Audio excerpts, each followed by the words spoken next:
अद्भुत है कि पहली बार जिसके ऊपर संगीन आरोप लगे हैं, जो शराब घोटाले के सरगना और मास्टरमाइंड माने जाते हैं, अब वो तय करेंगे कि किस प्रकार से जांच एजेंसी उसको बुलाए, किस प्रकार से जांच हो और किस प्रकार से वो जांच में शामिल होंगे।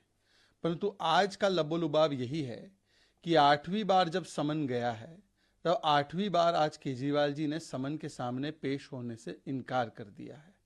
और यदि कोई छिपाने वाली बात नहीं है तो सवाल तो ये बनता है ना कि केजरीवाल जी चोर की मूंछ में तिनका क्यों है। आपने जब पहली बार समन आया तब बहाना बनाया कि मैं चुनाव में व्यस्त हूँ, फिर दूसरी बार आपने विपासना का बहाना बनाया, फिर उसके बाद आपने कहा कि विद्वेषपूर्ण कार्रवाई है, फिर एक और बहाना बनाया। लगातार ABCD चल रहा है। A for avoid summon, B for बहाना बनाओ, C फॉर छुप जाओ, D फॉर डाइवर्ट करो। केजरीवाल जी, ये बहाने नहीं चलेंगे। अगर ये विद्वेषपूर्ण कार्रवाई है तो अभी तक ये समन क्वॉश क्यों नहीं हुए कोर्ट के द्वारा। कोर्ट ने तो समन को ठीक बताया और आपसे जवाब पूछा कि आप क्यों नहीं जा पा रहे। कोर्ट ने संजय सिंह, मनीष सिसोदिया को, विजय नायर को अब कई महीनों से राहत नहीं दी है। कोर्ट इस केस को खारिज नहीं कर रहा। और कोर्ट के अलावा कांग्रेस पार्टी भी जो है, जो आपकी चहीती पार्टी है, अब जिनके साथ गठबंधन बन चुका है, वो भी तो कह रही है कि शराब घोटाला हुआ है और आपको जांच में शामिल होना चाहिए। अन्ना हजारे की उंगली पकड़ते थे तब ये कहते थे कि पहले इस्तीफा फिर जांच होगा। आज इस्तीफा तो दूर की बात, जांच में शामिल होने से कतराते हैं। ये बहाने बनाना बंद कीजिए। आगे किस प्रकार से करेंगे वो बंद कीजिए और बताइए कि आज आप शामिल क्यों नहीं हो पा रहे। सवाल शराब घोटाले से लेकर जो है कि 2.5% से 12% कमीशन कैसे हुआ, हजारों करोड़ रुपए आपने मुनाफा कैसे दिया, ब्लैक लिस्टेड कंपनी कैसे आए, कैसे प्राइवेट सेक्टर को होलसेल दे दिया, इसका जवाब दीजिए। और अगर घोटाला नहीं हुआ है तो नई पॉलिसी हटाकर पुरानी पॉलिसी पर क्यों चले गए, इसका जवाब दीजिए। परंतु अरविंद केजरीवाल अब लालू के संगत में है, लालू जी के संगत में है, तो इसीलिए अब उनके पैमाने बदल चुके हैं।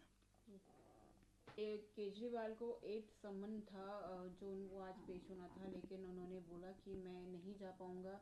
और मैं फिर ये कहता हूँ कि ये समन और जो केस ईडी जो इल्ज़ाम लगा रही है सब इलीगल है। मैं चाहता हूँ कि मुझे 12 मार्च के बाद एक डेट दी जाए, उसके बाद मैं विया वीडियो कॉन्फ्रेंसिंग उसके थ्रू जो है अपीयर होऊंगा, आंसर्स करूँगा।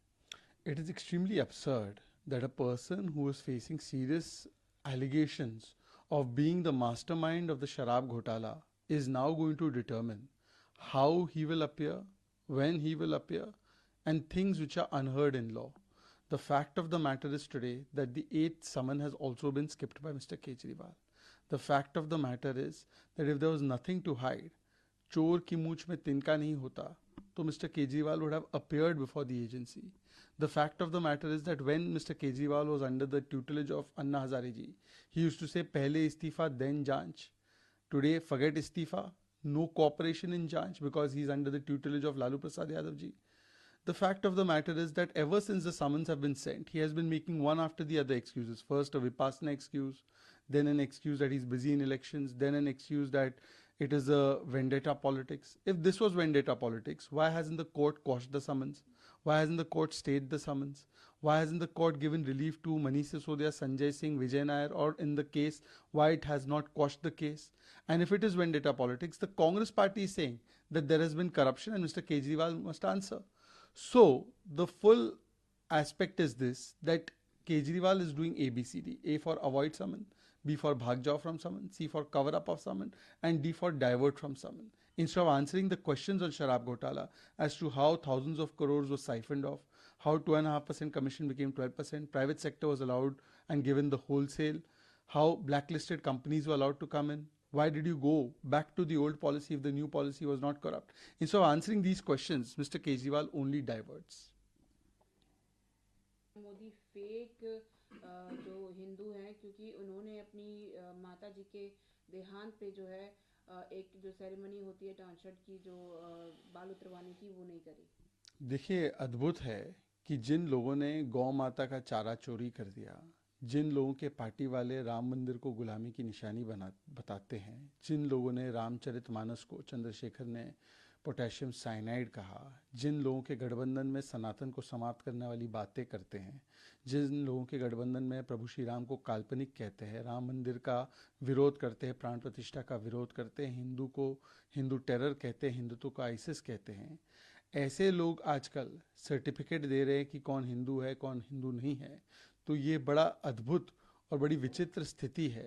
परंतु मुझे लगता है कि कम से कम आज जिन लोगों ने चारा चोरी किया है या जिन लोगों ने जिस प्रकार से हिंदू धर्म को अपमानित करने के बयान दिए हैं, वो ये टिप्पणियां इसलिए कर रहे हैं क्योंकि 90 से ज़्यादा बार भी प्रधानमंत्री नरेंद्र मोदी को व्यक्तिगत टिप्पणियों से उनके परिवार पर, उनके समाज पर, उनके जाति को लेकर गालियां देने का एक पुराना चलन रहा है।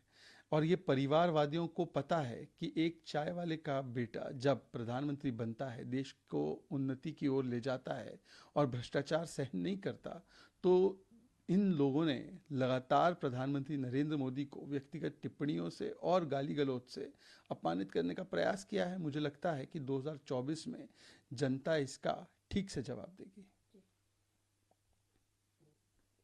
Question PM Modi that he is a fake Hindu because he has not performed the ceremony of transfer ceremony on the death of his mother. How do you see it? No, those who have been cooking meat and mutton during Shravan Maas, those whose leaders have said Ramcharitmanas is potassium cyanide, those whose leaders have said Ram Mandir is Gulami ki nishani, those who have not even spared the chara of Gau Mata, those whose alliance partner says Sanatan Samapti, that we should eliminate Sanatan, Hindu terror, Hindutva is like ISIS, oppose the Ram Mandir Pran Pratishtha, oppose the existence of Prabhu Shri Ram. Those people are handing out certificates about who is Hindu, who is not Hindu. So this also we have to see. But the reason why such statements are made is because all of these diners, ever since a chaiwala has become the prime minister, more than 100 times they have abused him. They abuse him on his caste, they abuse him on his background, they abuse him on his parents, they abuse him in the most vile manner. Kabr khudegi Modi ki, Bhasmasur, Neech, Gangu Teli. And today yet again they are trying to abuse him, insult him. The people of India and particularly the people of Bihar will respond to this. Sir, Rahul Gandhi is claiming that the highest unemployment seen in these 40 years is now, and he is also saying that this is all because PM Modi has implemented this GST and demonetization. Also, the employment is doubled from the Pakistan. देखिए, राहुल गांधी जी जो रघुराम राजन के शिष्य है, उन्होंने अभी अभी MRP का मतलब मिनिमम रिटेल प्राइस बताया है मैक्सिमम रिटेल प्राइस के बदले। अब जिनका बौद्धिक स्तर इस प्रकार का है, जब वो बातें रखते हैं बेरोजगारी के बारे में, तो कम से कम उनको तथ्य और आंकड़े देख लेने चाहिए। परंतु कोई हैरानी की बात नहीं है कि राहुल गांधी आज जब पूरी दुनिया में भारत की अर्थव्यवस्था का डंका बज रहा है, जब भारत का 8.4% GDP ग्रोथ रेट आ रहा है, जब IMF कह रहा है कि भारत जो है वो दुनिया में एक ग्लोबल ब्राइट स्पॉट की तरह है, तब पाकिस्तान की अर्थव्यवस्था किस प्रकार से भारत से बेहतर है। वही पाकिस्तान जो कटोरा लेकर या पूरी दुनिया के सामने जाता है या एक बोरी आटे के लिए किस प्रकार की वहाँ पर स्थिति बन जाती है, उसी पाकिस्तान को एकदम ऊपर बताना और भारत की एक प्रकार से अंडरमाइनिंग करना, ये इनकी पुरानी आदत बन चुकी है। अभी हमने देखा BK हरिप्रसाद ने भी पाकिस्तान की पैरवी किस प्रकार से जमकर की। तो मुझे लगता है कि मोदी विरोध करते करते भारत की आर्थिक उपलब्धियों का विरोध करना, ये इनकी फितरत बन चुका है। और सवाल ये भी बनता है कि बेरोजगारी के विषय पर राजस्थान में अभी कुछ महीने पहले चुनाव जब हुए, तब वहाँ पर 20% से ज़्यादा बेरोजगारी दर था, एक साल से ऊपर। उस पर राहुल गांधी जी ने कभी कोई ज्ञान नहीं दिया, इसीलिए उनकी सरकार वहाँ से चली गई। और मध्य प्रदेश में जहाँ पर सबसे कम बेरोजगारी थी उन राज्यों में, तो वहाँ पर भारतीय जनता पार्टी की सरकार फिर से लौट कर आई। तो बेरोजगारी का विषय नहीं है, ये राहुल गांधी के राजनीतिक बेरोजगारी का